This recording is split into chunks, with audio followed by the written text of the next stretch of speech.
Hi everyone, it's Giselle here with another message. I thought I would continue on with this topic of emotional maturity and preparing ourselves for this connection.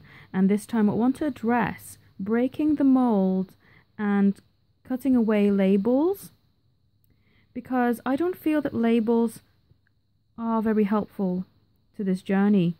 That's why I don't really like to talk about things like purging and forcing, certain things upon, oh, you need to heal this and you need to heal that. If you approach me for a reading and something comes up, then I'll happily tell you. Or if you are concerned, then I can tell you, of course.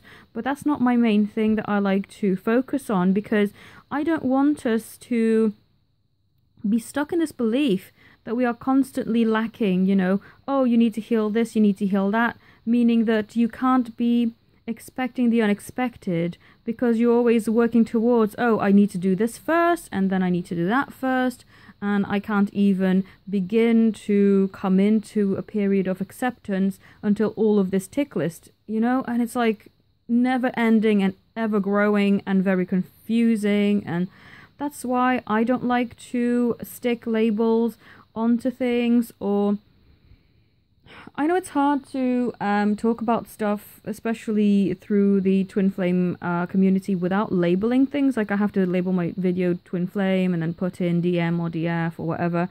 Sometimes I just feel tempted to just not put anything, but then I'm thinking, well, people who are searching and wanting to find this type of topic are not going to find me. So it's kind of like you don't want to label things, but you kind of a little bit stuck in that, So where I'm also going with this is another epiphany. Today has been the day of epiphanies.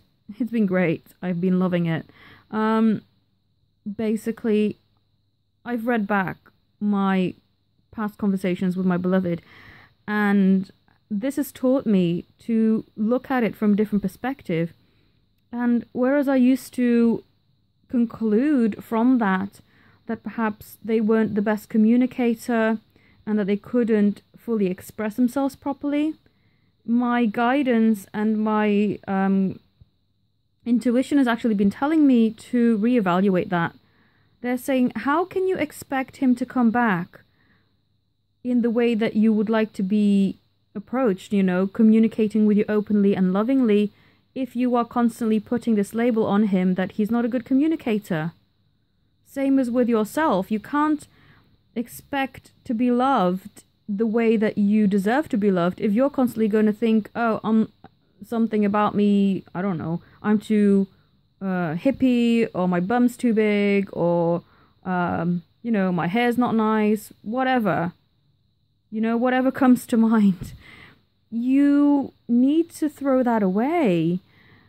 Basically, in order to manifest what it is that you want, you have to cut off these labels, you have to break these molds, you have to throw the rule book out the window, and you have to rename things for what you want them to become.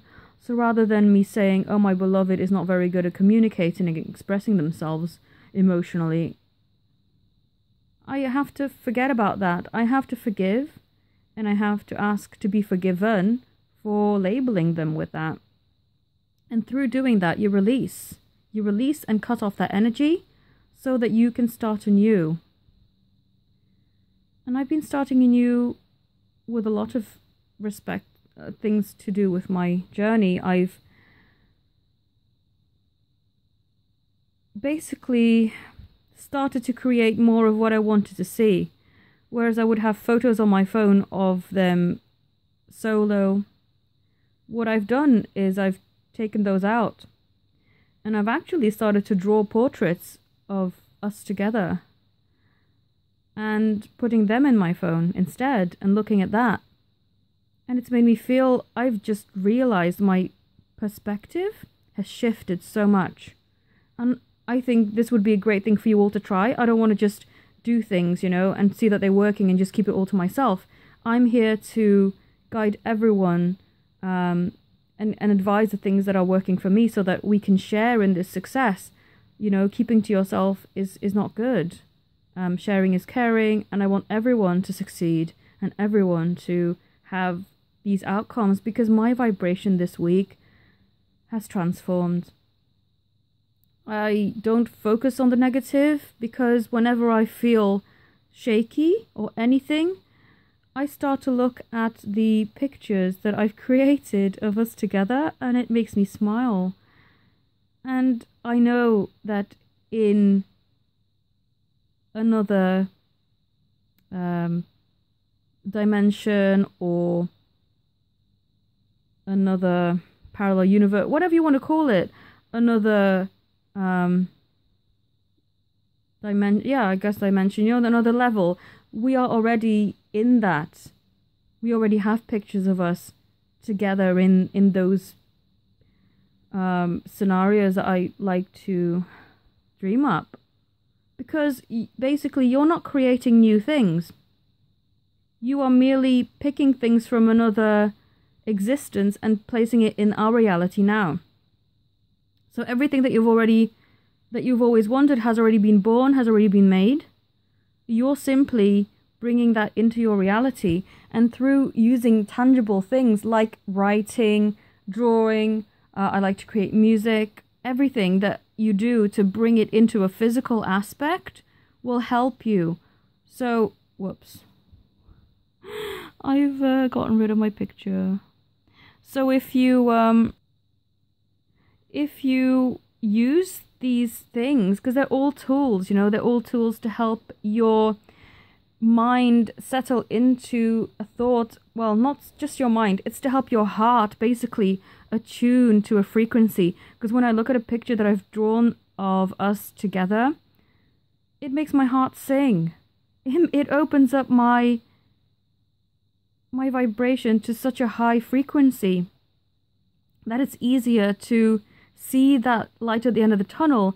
It's easier to realize that I can manifest this, that it's already in existence, and all I need to do is pluck it out of the reality that already has it and bring it into this one, and it feels so much more doable. So there's a little tip there.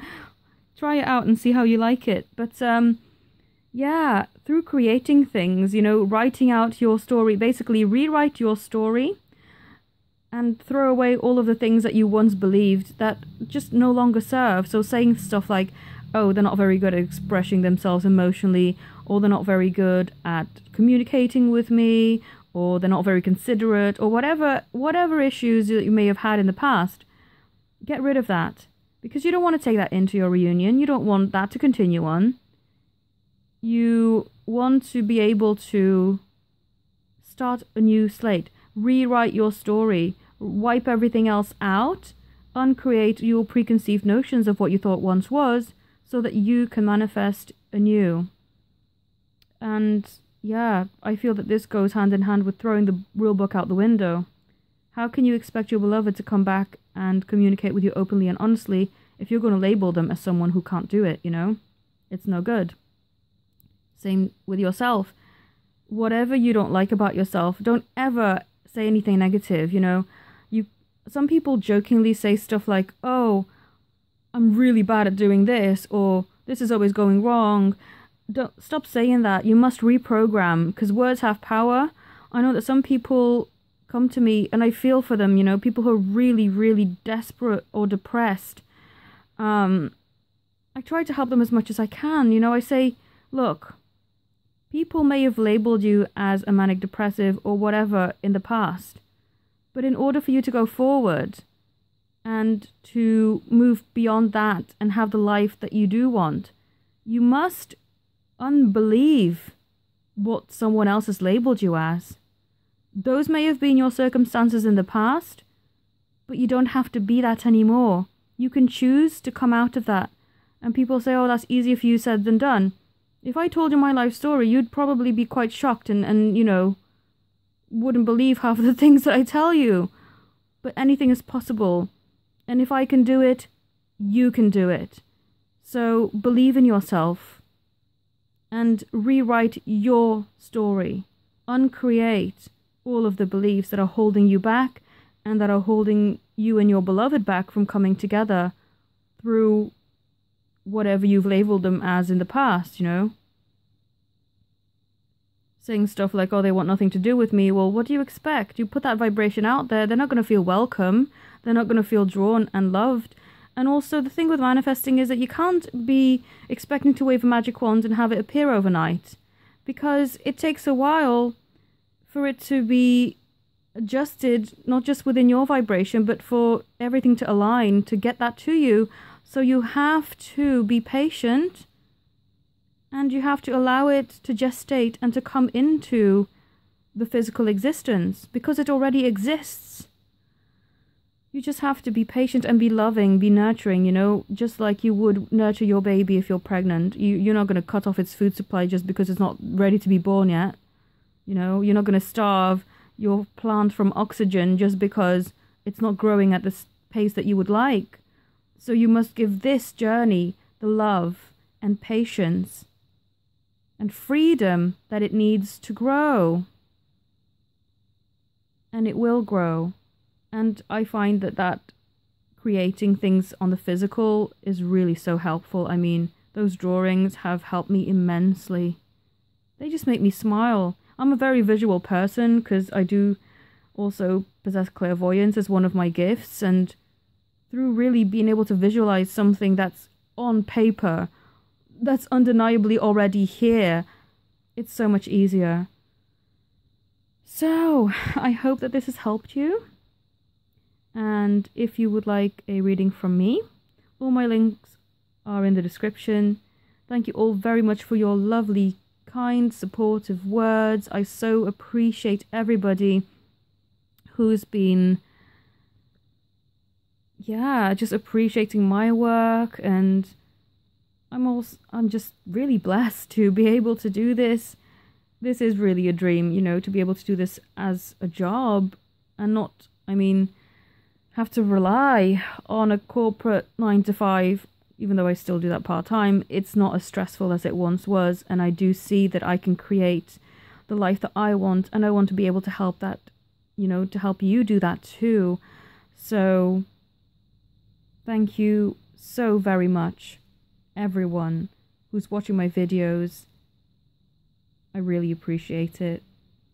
And I hope this has helped you. Have a beautiful day. Namaste.